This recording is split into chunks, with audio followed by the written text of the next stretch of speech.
It's Monday, October 13, 2025. I'm Albert Mohler, and this is The Briefing, a daily analysis of news and events from a Christian worldview. President Donald Trump departed Washington yesterday, headed for Israel, where today he is expected, along with others, to meet with released hostages. Now, understand immediately that the presence of the President of the United States expecting these hostages to be released, it significantly ups the ante, so to speak. It puts the pressure on Hamas to all new unprecedented levels. And as you know, near the end of last week, Israel, having already signed on to this new peace agreement, or at least an interim peace agreement, a ceasefire agreement, Hamas signed on to it at the end of the week, but we now know a great deal more about why Israel signed the agreement, came to terms with the Trump administration, and why Hamas did the very same. And they are both interesting stories. First of all, Israel. Why did Israel agree to this? Well, on the one hand, you had Prime Minister Benjamin Netanyahu, who political observers said would weaken his own political position if indeed there was a ceasefire and there was a return of the hostages. Some of that just makes sense, by the way, given the fact that he is already the longest serving prime minister in Israel's history. And there are huge questions being asked about why Israel was not as prepared as it should have been on October the 7th of 2023 when the Hamas attack took place. On the other hand, Benjamin Netanyahu's military strategy, particularly in basically wiping out the leadership of Hezbollah, also significantly weakening the leadership of Hamas. In both cases, the groups have basically had their leadership core largely eliminated. You also have very significant Israeli activity having an impact on the ground in Syria. And of course, Israel's attack upon Iran, including wiping out many of Iran's senior leadership and intelligence officials. And so Israel has been, since the October 7 attacks, basically in the position of amazing the world in terms of its ability to strike and to strike with incredibly dreadful effectiveness throughout much of the Middle East. It has also become clear in ways that people did not know, and had previously not been confirmed, that a lot of this was done to a greater degree even than we had expected with the cooperation of many of the Arab states, in particular the Gulf states and Egypt. And so even though a lot of this has to be rather quiet and some of it has to be at least deniable in terms of modern diplomacy, the reality is that Israel is in a very strong position in the entire region. It's also true that Israel is only there because of its strength and because of the strength of its military, the IDF, the Israel Defense Forces. On the other hand, you're also looking at a political reality and how that unwinds for Benjamin Netanyahu and his coalition. It's not immediately clear. What is clear is that Israel basically put itself in a position where it was very vulnerable, let's just say, to political pressure from the President of the United States after a very ill-advised strike on Qatar, a key American ally. And Israel was clearly on the defensive after undertaking that action and embarrassing the United States. And you had the active involvement of President Donald Trump and almost assuredly in defining reality for Israel and the Israeli leadership, defining reality as in there is going to be an end to this. And so the President of the United States had his hand strengthened in that regard. What about Hamas? Well, the Wall Street Journal and others in the international media are giving some pretty interesting detail as to why Hamas, which wasn't expected to sign this agreement, did eventually sign the agreement. And it is because of the overwhelming pressure, yes, from the United States and from Israel. Yes, undeniably, but it is also because key partners and supporters throughout the Arab world had had enough and made very clear that Hamas was going to sign the ceasefire agreement, was going to agree to release the captives. And of course, we're waiting with great expectancy to see that happen. It underlines the evil of Hamas, not only in terms of its murderousness and its raid on Israel on October the 7th, and frankly, its deadly attacks on civilians and others, its commitment to the extinction of Israel, all that was already clear. But this hostage taking has been revealed before the world as the basic evil that it is.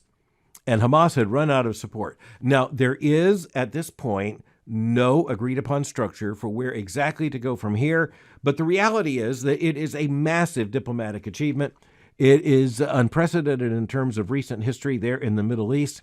It reflects the fact that not only did Donald Trump, the president of the United States, take a very key leadership role in this, but so did others in the region. And President Trump mentioned this in his comments on Friday. And so diplomacy is an ongoing project. It is never a perfect project. It is a balancing of interests in order to come towards common goals and common agreements. Sometimes when there is no even common understanding of exactly how you got there, and maybe even some questions about where you go from here. There are huge challenges, and everyone knows it, in where the parties go from here. Israel must defend itself. Israel must protect itself. Israel is absolutely committed to the elimination of Hamas as an active threat. But that's easier said than done. And what we're looking at, again, is an asymmetrical reality. Israel is a state. It is a government. Israel is governed by a political coalition. It is a constitutional democracy. And Israel's accountable in the world of nations in a way that Hamas, which is a terrorist organization, in ways that it is not. As a matter of fact, this Islamist terrorist organization, Hamas, is actually, in so many ways, the exact opposite of a state in terms of responsible moral action. And so Israel is put to the disadvantage of having to play by rules of civilization that Hamas and other terrorist organizations exist to try to disrupt, deny, and destroy. On the other hand, Israel is a nation. It's a very proud nation. It is an incredibly self-sufficient nation, but it is a nation that cannot exist without the political support of the United States of America. And this means that the President of the United States has enormous influence in the state of Israel. It means that the Israeli attack upon Qatar disrupted that relationship, and it put Israel in the position where it basically needed to find common ground with the Americans, and that meant with the American president. And it was also at the same time that Hamas was running out of options. And so when you talk about diplomatic achievements, this is likely to be remembered as one of the most significant diplomatic achievements of modern times. And if indeed it holds, it could be one of the most significant diplomatic achievements in all of recent history, and maybe even longer than that. But at the very least, it has created a new opportunity, and President Trump and others, but President Trump and the United States of America entered into this bringing a lot of moral authority, a lot of political power, a lot of clout with Israel as Israel's key ally, and I think with a lot of mutual respect. Israel eventually, like every other nation, has to do what it sees as in its own best interest. But remember, where you have an electoral democracy, as Israel is, the government is accountable to the people. And the people there in Israel clearly, it said, is their greatest priority, the release of the prisoners, period, and the cessation of military activity as soon as possible. We'll be watching to see what happens. Undoubtedly, today and the days that follow are going to be history-making days. We need to hope and pray those hostages are released, and we have to hope and pray there can be an opportunity for the people of Gaza to know a real and substantial and lasting peace. But the big actor, morally responsible in that regard, is going to continue to be Hamas. One final thought on this, by the way, it shows how politics works. It shows how politics is present just about everywhere. Hamas is an Islamist terrorist organization, but you know what? It was under political pressure by especially Muslim-dominated and Arab states to agree to this ceasefire agreement. And so even where a group may claim to be non-political, not driven by politics per se, not accountable to politics per se, even a terrorist organization that frankly operates outside all the boundaries of civilization, at the end of the day, it has to bend to legitimate state actors without whose support it cannot survive. Politics, it turns out, is everywhere.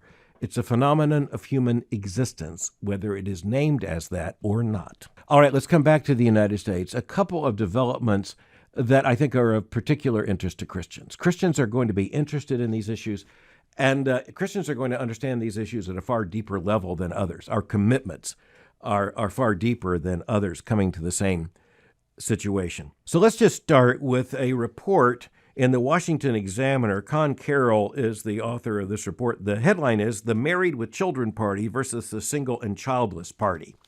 Now, let me just say that Conn Carroll, in this case, and the Washington Examiner, they're talking about a major report released by the Institute for Family Studies with Scott Yenner and Lyman Stone as the primary researchers behind this report. It was released on September the 18th of this year.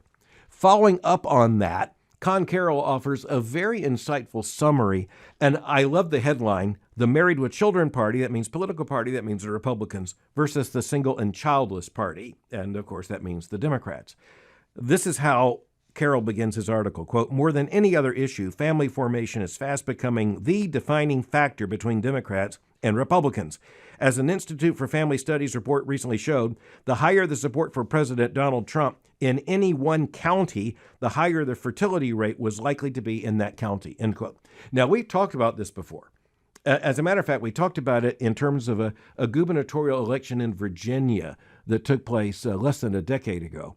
And I was astounded by the research that came out after the election demonstrating that the Democratic candidate won the women's vote so long as the woman was single and had no children. And the Republican carried virtually all the vote of women who were married with children in the home. And so that just shows you how the difference in moral perspective leads to a difference in the setting in terms of marriage, family, children. But that setting also is a leading indicator of how a woman is going to vote. Now, there are some similar patterns among men, but it is really interesting because it is the women's vote that has shifted more than the men's vote in some of these respects, certainly when it comes to some of the family issues. The women's vote has increasingly shown up election by election, state by state, situation by situation, with increased reference to the distinction between unmarried women and married women, and the distinction between women who have children in the home and those who do not. It turns out, for reasons I think Christians can understand, the voting pattern is very different. The voting priorities are very different. The political understanding is very different. I'll say, for one thing, the horizon is very different. And I say that as a father and as a grandfather. My priorities, my understanding of policies is not just about my lifetime. It's about the lifetime of my children and now the lifetime of my children's children, of my grandchildren. I care deeply about the world they are going to know, the policies and laws that will be in place when they are having children of their own. And I think that's a very clear biblical pattern, by the way. We are to be the people who are concerned for our children and our children's children. That has an inherently conserving effect. It's a conservative effect. All right, this Institute for Family Studies report makes that very clear. As the Washington Examiner reported, the new study is looking at lifestyle preferences and choices of conservative and liberal women, quote, "And the results show that conservative women are far more likely to be married, to want more children, and to have more children. Democratic women are far more likely to be single and childless." Okay, a couple of very interesting things. You're looking at a lot of women who were surveyed in this study. It found, quote, that at every age, conservative women were more likely to be married than liberal women. So while conservative women ages 25 to 29 were less likely to be married than liberal women, aged 35 to 39, they were far more likely to be married than liberal women of their same age. Okay? So in other words, looking at different generations, there's been a decline in how many women in each generation are married by, say, age 25 or age 30.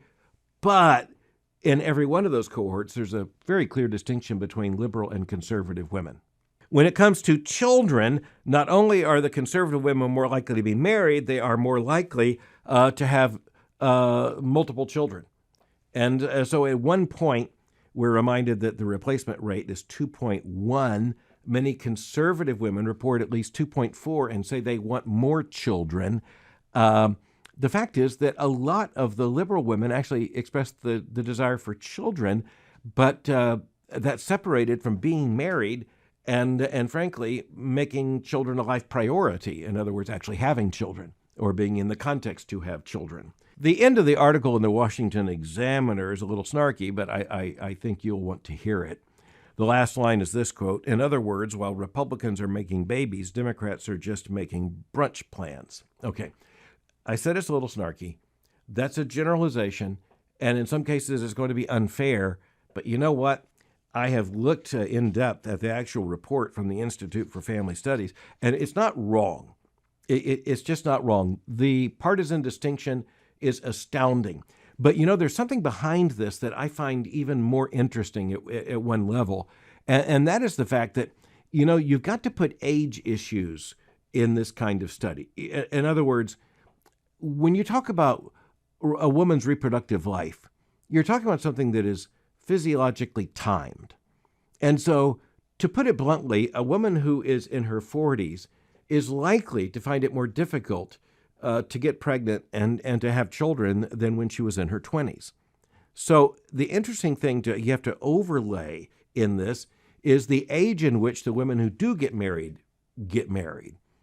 And then how quickly do they set about trying to have children? And the fact is that for all kinds of reasons, a lot of women are marrying later if they're marrying, and then they're waiting even longer to have children, and that's leading to a very different situation than is found among women who identify as being more conservative, who tend to marry greater rates, tend to marry younger, and tend to get about having children faster, and thus they have more of them. I think it tells us a lot, by the way, of something that it just reveals God's plan, what God has put in the heart of women, and I think also in the heart of men in a way that many men don't want to admit, but particularly in the heart of women, the desire to have children. It's a very sweet reminder of creation order, and it just makes it all the more heartbreaking for those women who express the fact that they want to have children, but they're not married, and they don't have any. But, one thing that is simply underlined here is the fact that decisions come with consequences. And some of these decisions may feel, I think, to the individual like they're more of a default, but they end up being, over time, no doubt, decisions to one degree or another. And the decision not to marry or to marry later comes with all kinds of consequences, particularly for a woman, and because of the biological clock, if nothing else. And so we can look at this with a tremendous degree of sympathy.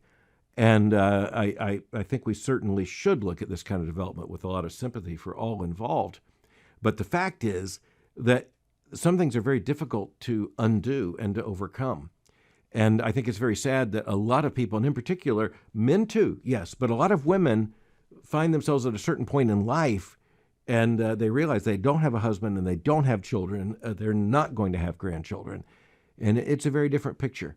And I think there's more heartbreak there. And I want to say not only among women, I think there's heartbreak, even if it's not articulated, among a lot of men who realize they live a very quiet life that can actually, in many cases, be quite lonely.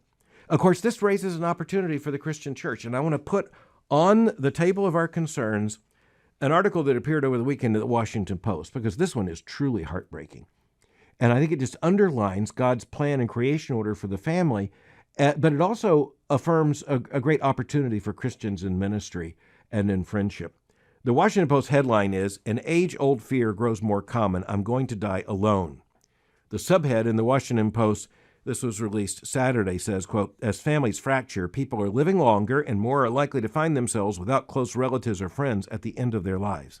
Okay, so I want to tell you, when I saw this, it's by Judith Graham and in cooperation with KFF Health News. When I saw this, I thought perhaps dying alone was a metaphor. It's not. It is actually the bare fact of the story, telling us that an increasing percentage of Americans are alone, they're lonely, and they're afraid of dying alone. Listen to this, quote, "Older adults have become isolated because of sickness, frailty, or disability, some of them, but regardless of the reason, quote, between 20 and 25% of older adults who do not live in nursing homes aren't in regular contact with other people, period." Okay, now sentence structure matters. So, in other words, the period comes right after other people, period. It's not qualified. This tells us that 1 out of 5 or 1 out of 4 of senior adults in America are living alone without contact with other people, period. Doesn't say just with family members or friends. It just says they're out of contact with other people, not in nursing homes. They're living alone, very alone, period. Now, all right, this is heartbreaking. And I think this is the kind of development that ought to have our attention as Christians. Number one, it just reminds us that it was God who said, in his very act of creation, it is not good for man to be alone.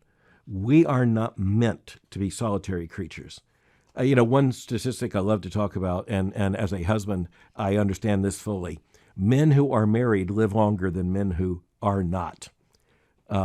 That's just a fact of life.